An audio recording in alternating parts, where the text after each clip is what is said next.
Yeah, good to see everyone. Welcome back to the PAV. Hope you're ready to stay up late tomorrow night and on the weekend. But excited to kick Big Ten off here with two great matches, two great opponents. Like last week for us, getting a lot of players some experience, which we know they'll need. Trying different lineups, again, things that we know we'll need in the dog days of Big Ten. But right now, it's all about just I don't know, having some really good volleyball in the PAV, which is something we've been looking forward to. I thought we passed the first test against Auburn in terms of playing at home the way we want to, and I'm looking to repeat that effort here against Wisconsin tomorrow. A lot of roles. You have a lot of people playing a lot of different roles. Yeah. Kind of that weekend. What Yeah. did you learn about your team here? Yeah, I liked the improvement. We did a little bit of that the week before, in some of our matches at home, and it didn't go so well. Just playing is playing, practicing is practicing. There's a difference, and so I just didn't think we did a nice job against particularly LIU and St. Thomas of keeping things rolling. So it was nice to see improvement from those guys.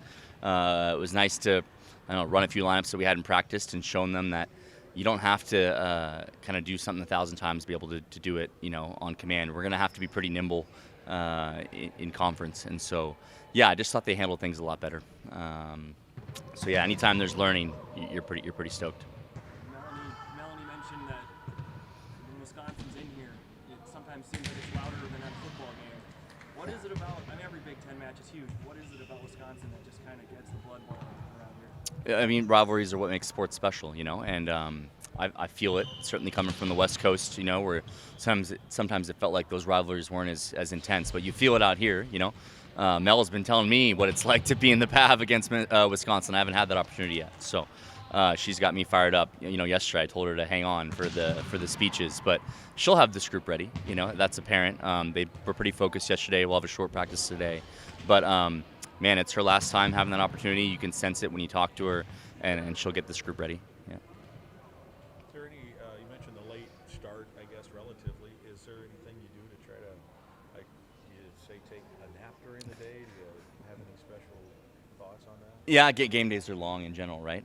Certainly thankful that we're having the TV presence that we are with the Big Ten Network with the 8 p.m. match. But no, again, they'll be here. We'll be here all day. It's a lot of time to think. But hopefully they're just spending time together. We got a lot of families coming in town, alumni. So welcoming everybody and then kind of locking in as you get 5-6 hours closer to match time. Yeah. It's a pretty similar Wisconsin team to last year. I know they always had a lot of size. Yeah. Something you guys can take advantage of, or they can take advantage of. Yeah, you'll recognize a lot of the main pieces, right? I think the biggest difference we've seen is just they've got a one-setter system now with Charlie Furbringer, who does a really nice job, player that I'm pretty familiar with. And then lots of variability in the lineup. I think in years past we've seen kind of the same lineup every time. Right now they've got kids battling for positions and different lineups most nights at libero, at middle, at opposite. And so you have to do a little extra work on the scouting end to prepare for all those different variations. But still a good physical team. And we've been on 2 road trips with them, to start the season. So we've seen how they've evolved over time. And we've certainly been looking forward to this moment. I know they have the player of the year coming back, but it doesn't seem like they've always gone through her. Noticed a little difference. I mean, recently they have. She's killed quite a bit, but I think when you guys saw them at Milwaukee, Yep. it was maybe just a little bit different. Yeah, health is the great equalizer here, right? They look as healthy as they've seen all year, and so we'll get the best version of them, I think, which you'd expect in this match. But certainly early on in the season, they were working through some injuries and did a nice job with that. And that's kind of the name of the game now. How can you keep your squad healthy? And so they're coming in looking as good as they've looked. Furbringer has kind of a knack for getting her hitters one-on-one. How Yeah. are you talking to your blockers? Yeah, mostly talking about our athletes, about how they move and how they see, right? I think Charlie does a nice job of moving the ball around at tempo, right? She takes a good amount of risk from off the net, particularly to her middles. And so just making sure that we match that physicality with our blocking movements, that our eye work is really good. We don't get to do so many things in practice today, but certainly blocking eye work is probably one that we'll spend a good amount of time on today. They've got a middle that used to be here, Carter Booth. Yeah. Your middles have grown a lot in a year. Yeah. Can you talk about just kind of that matchup on both sides, how that make a difference? Yeah, certainly physicality, right? You think they've got at least 3 middles, right? They can play that position, 4 if you count Anna Smarek, and we've got 3 of our own. So, about as physical as you're going to see going back and forth across the net, kind of traditional Big Ten volleyball, right? Big athletes doing big things, and yeah, we've been working hard to get our guys ready for that, and excited to see Kalissa and Phoebe in this moment mostly. Yeah. Did you have Charlie at U19?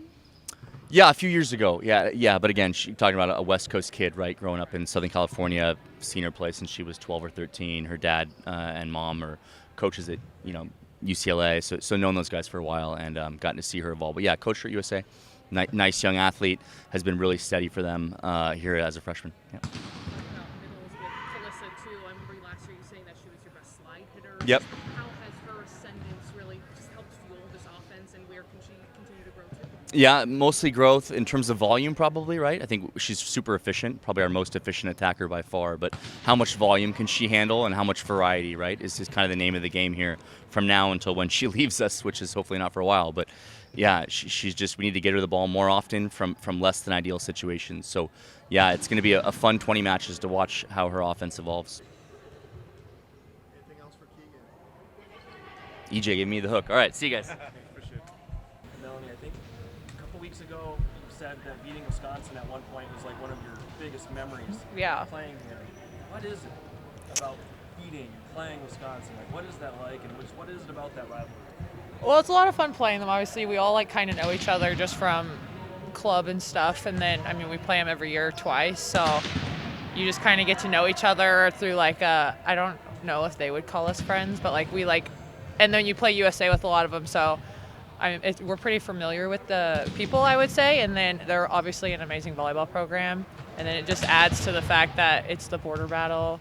It hasn't been here in a while, so it'll be a lot of fun. And I was just telling Zainab hasn't experienced one here yet. She was there when we played them at Wisconsin last year, but it's like louder than a football game in here. And it's just a lot of fun, and the fans are just here to see some good volleyball, so it's just get good energy all the way around when we play them. What do you remember from that match? The feeling of beating them, or just like how tough it is? Yeah, it's super tough. Again, they're amazing volleyball players. I think what I remember most is I'm pretty sure in all three of the sets we were down, and somehow we figured out how to come back and win, and then we ended up winning in three, which was super cool because I'm pretty sure we were down in a lot of the sets. But overall, it's just really high-level volleyball between two teams that are only 4 hours apart. So it's kind of cool. I feel like they have a similar experience to us, like within the Big Ten, and then Madison and Minneapolis aren't super different. So I feel like between the two of us, we're kind of like the closer teams in the Big Ten right now. So it's a cool experience that we're kind of not. It's obviously not the same experience for both teams, but it's pretty similar. So. What kind of team are they when you watch them this year? Is it much different than years past? I wouldn't say so. I think obviously they're a big team. They have a lot of tall people. It'll be a little different that they're not in a 6-2 this year, so they'll be running a 5-1. So they have a setter all the way around. But other than that, it's been pretty much the same for the last. Every time I've played them, except for my freshman or sophomore year when Sydney Hilly was here and they were in a 5-1. So I think that's kind of like the only difference right now. Last week you said that there were some things you guys wanted to work on for that little 3-match road trip. Do you think you did what you I wanted think to we do? got a lot of it in place. I think we proved to ourselves that we can take it from practice and put it into play in a game. And then we also had a lot of opportunities for people to come in off the bench, and that's what happened. So we had a lot of people playing, getting experience. So I would say overall it was a pretty big success on our part, getting the people in we needed to get in and getting the things that I talked to you guys about last week in place. So it was a pretty good 4-day stretch in Green Bay, I would say. You've played a lot of matches on the road to start the season, a lot more than last year. What does that do for this team, trying to come home and playing an opponent like this?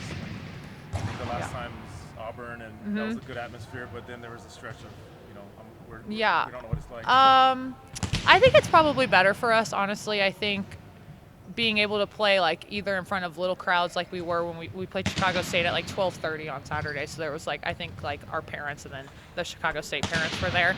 So there was 12 people in the gym. I think it's really good for us because then we have to build, we had to make our own energy at that point. And then when we played Green Bay, all the fans were pretty much against us. So I think it just kind of and then the Auburn game was really good for us. It was super busy, high energy, and it just helped us learn that we build off of the energy in the PAV. But if it's not super good energy, we have to make our own, which I think we're pretty good at because we've been away for so many different games, and we've been away at a lot of games where there haven't been a lot of fans in general. I mean, when we played Stanford in Texas, there weren't a bunch of people there. But I think it's been overall a good experience for us, probably better in the long run for us. Yeah. You talked a lot about wanting to get more offense up the middle. You know, how is that evolution in that process like for you, especially with kind of like a breakout season for Calissa and using, you know, the skill and athleticism of Phoebe, and how that continues to be like how you work with them to try and make that happen? Yeah, so I tell people all the time I'm just the person that connects like the pass to the attacker, like I'm just the bridge in the middle. So there were a couple of things we had to get in place with passing, I say, before we really were able to like get our stuff going with the middles these last 3 games that we wanted to focus on.